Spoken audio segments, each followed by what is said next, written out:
আসসালামু আলাইকুম।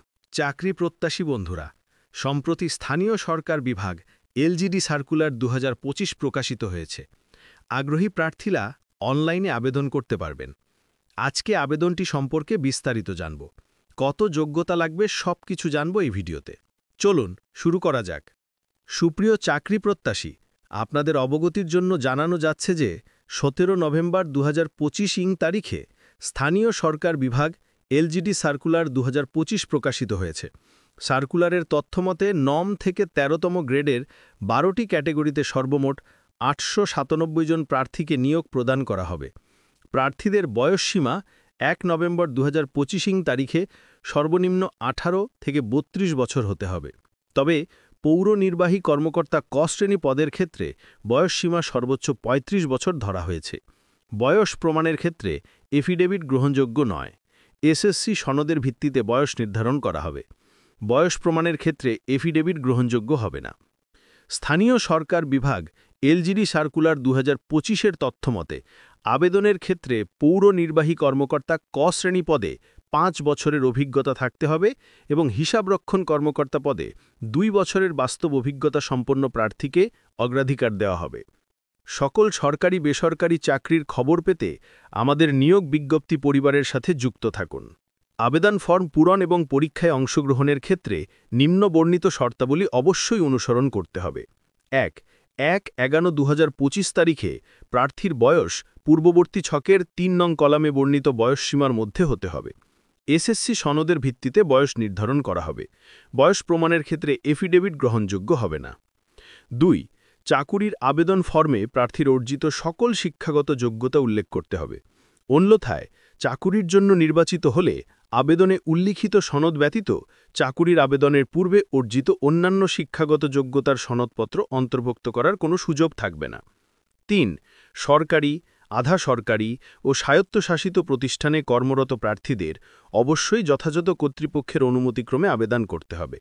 সকল প্রার্থীকে প্রযোজ্য ক্ষেত্রে মৌখিক পরীক্ষার সময় নিয়োগকারী কর্তৃপক্ষ কর্তৃক প্রদত্ত অনপত্তির পত্রের মূল কপি জমা দিতে হবে। এক্ষেত্রে কোনো অগ্রিম কপি গ্রহণ করা হবে না। ৪. নিয়োগের জন্য প্রার্থী নির্বাচনের ক্ষেত্রে পৌরসভার ও সরকারের বিদ্যমান বিধিবিধান এবং পরবর্তীতে এ সংক্রান্ত বিধিবিধানে কোনো সংশোধন হলে তা অনুসরণপূর্বক লিখিত, ব্যবহারিক, প্রযোজ্য ক্ষেত্রে মৌখিক পরীক্ষা অনুষ্ঠিত হবে। কেবল লিখিত পরীক্ষায় উত্তীর্ণ প্রার্থীগণ ব্যবহারিক প্রযোজ্য ক্ষেত্রে মৌখিক পরীক্ষায় অংশগ্রহণের জন্য বিবেচিত হবেন। চাকরির জন্য আবেদন আগামী ২০-১১-২০২৫ তারিখ সকাল ১০টা হতে ১৫-১২-২০২৫ তারিখ বিকাল ৫টা পর্যন্ত অনলাইনে দাখিল করা যাবে। সরাসরি বা ডাকযোগে কোনো আবেদনপত্র গ্রহণ করা হবে না। সরাসরি বা ডাকযোগে প্রেরিত সকল আবেদনপত্র বাতিল মর্মে গণ্য হবে। ৬. প্রার্থীর যোগ্যতা যাচাই। প্রার্থী কর্তৃক প্রদত্ত কোনো তথ্য বা দাখিলকৃত কাগজপত্র জাল, মিথ্যা বা ভুয়া প্রমাণিত হলে কিংবা পরীক্ষায় নকল বা অসৎ উপায় অবলম্বন করলে সংশ্লিষ্ট প্রার্থীর প্রার্থিতা বাতিল করা হবে এবং তার বিরুদ্ধে যথাযথ আইনানুগ ব্যবস্থা গ্রহণ করা হবে। ভুল তথ্য, জাল কাগজপত্র প্রদর্শিত হলে পরীক্ষায় উত্তীর্ণ যে কোনো প্রার্থীর প্রার্থিতা বাতিল করার ক্ষমতা কর্তৃপক্ষ সংরক্ষণ করেন। মৌখিক পরীক্ষার সময় নিম্নবর্ণিত কাগজপত্রের মূল কপি প্রদর্শনপূর্বক প্রতিটির একটি করে সত্যায়িত ফটোকপি দাখিল করতে হবে। ক. প্রার্থীর সকল শিক্ষাগত যোগ্যতার সনদপত্র, প্রযোজ্য ক্ষেত্রে অভিজ্ঞতার সনদপত্র সহ। খ. প্রার্থী যে ইউনিয়ন, পৌরসভা, সিটি কর্পোরেশন বা ক্যান্টনমেন্ট বোর্ডের বাসিন্দা সে ইউনিয়ন পরিষদের চেয়ারম্যান বা প্রশাসক বা পৌরসভার মেয়র বা প্রশাসক বা সিটি কর্পোরেশনের ওয়ার্ড কাউন্সিলর বা আঞ্চলিক নির্বাহী কর্মকর্তা বা ক্যান্টনমেন্ট বোর্ডের প্রধান নির্বাহী কর্মকর্তা কর্তৃক প্রদত্ত নাগরিকত্ব সনদপত্র। গ.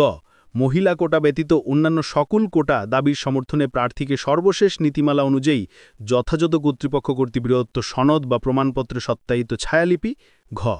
ইউনিয়ন পরিষদের চেয়ারম্যান বা প্রশাসক বা পৌরসভার মেয়র বা প্রশাসক বা সিটি কর্পোরেশনের ওয়ার্ড কাউন্সিলর বা আঞ্চলিক নির্বাহী কর্মকর্তা বা প্রথম শ্রেণীর গেজেটেড কর্মকর্তা কর্তৃক প্রদত্ত চারিত্রিক সনদপত্র। ঙ. জাতীয় পরিচয়পত্রের সত্যায়িত অনুলিপি। চ. অনলাইনে পূরণকৃত আবেদনপত্রের কপি। ৭ নম্বর। বিজ্ঞপ্তিতে উল্লেখিত পদ বা পদসমূহের চূড়ান্ত সুপারিশ প্রণয়নের ক্ষেত্রে সরকারের সর্বশেষ কোটানীতি অনুসরণ করা হবে। নিয়োগের ক্ষেত্রে সরকারে বিদ্যমান সকল বিধিবিধান এবং পরবর্তীতে সংক্রান্ত বিধিবিধানে কোনো সংশোধন হলে তা অনুসরণ করা হবে। 9 যদি কোনো প্রার্থী বাংলাদেশের নাগরিক না হন কিংবা বাংলাদেশের নাগরিক নন এমন কোনো ব্যক্তিকে বিয়ে করেন বা করার জন্য প্রতিশ্রুতবদ্ধ হন কিংবা কোনো ফৌজদারি আদালত কর্তৃক নৈতিক স্খলনজনিত অভিযোগে দণ্ডিত হন কিংবা কোনো সরকারি বা স্বায়ত্তশাসিত প্রতিষ্ঠান বা স্থানীয় কর্তৃপক্ষের চাকরি হতে বরখাস্ত হয়ে থাকেন তাহলে তিনি আবেদন করার জন্য যোগ্য বিবেচিত হবেন না। 10 যে কোনো তদবির প্রার্থীর অযোগ্যতা বলে বিবেচিত হবে।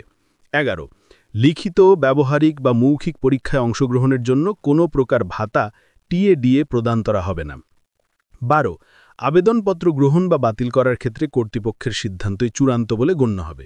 চাকরির নিয়োগটি সম্পূর্ণ করতে ডেসক্রিপশনে থাকা ওয়েবসাইটে প্রবেশ করলে আপনি চাকরিটির সম্পূর্ণ তথ্য পড়তে পারবেন। শেষ তারিখ ও সময়ের জন্য অপেক্ষা না করে হাতে যথেষ্ট সময় নিয়ে অনলাইনে আবেদনপত্র পূরণ ও আবেদন ফি জমাদান করতে পরামর্শ দেওয়া হয়েছে। এগুলো সবকিছু মেনে আপনি চাকরিতে আবেদন করতে পারেন। বাজারে কম্পিউটারের দোকানে অথবা নিজে আবেদন করতে কোনো সমস্যা হলে কমেন্ট করে জানাবেন। আমি যথাসাধ্য চেষ্টা করব আপনাদের সাহায্য করার এবং কারা কারা আবেদন করতে যাচ্ছেন অবশ্যই জানাবেন। এটি ছিল আজকের আপডেট। পরবর্তী ভিডিও পেতে চ্যানেলটি সাবস্ক্রাইব করে পাশে থাকা বেল বাটনটি বাজিয়ে রাখুন যাতে নিত্য নতুন ভিডিও আপনার কাছে খুব দ্রুত পৌঁছায় এবং ভিডিওটি ভালো লাগলে অবশ্যই লাইক করবেন, কমেন্ট করতে ভুলবেন না। ধন্যবাদ সবাইকে।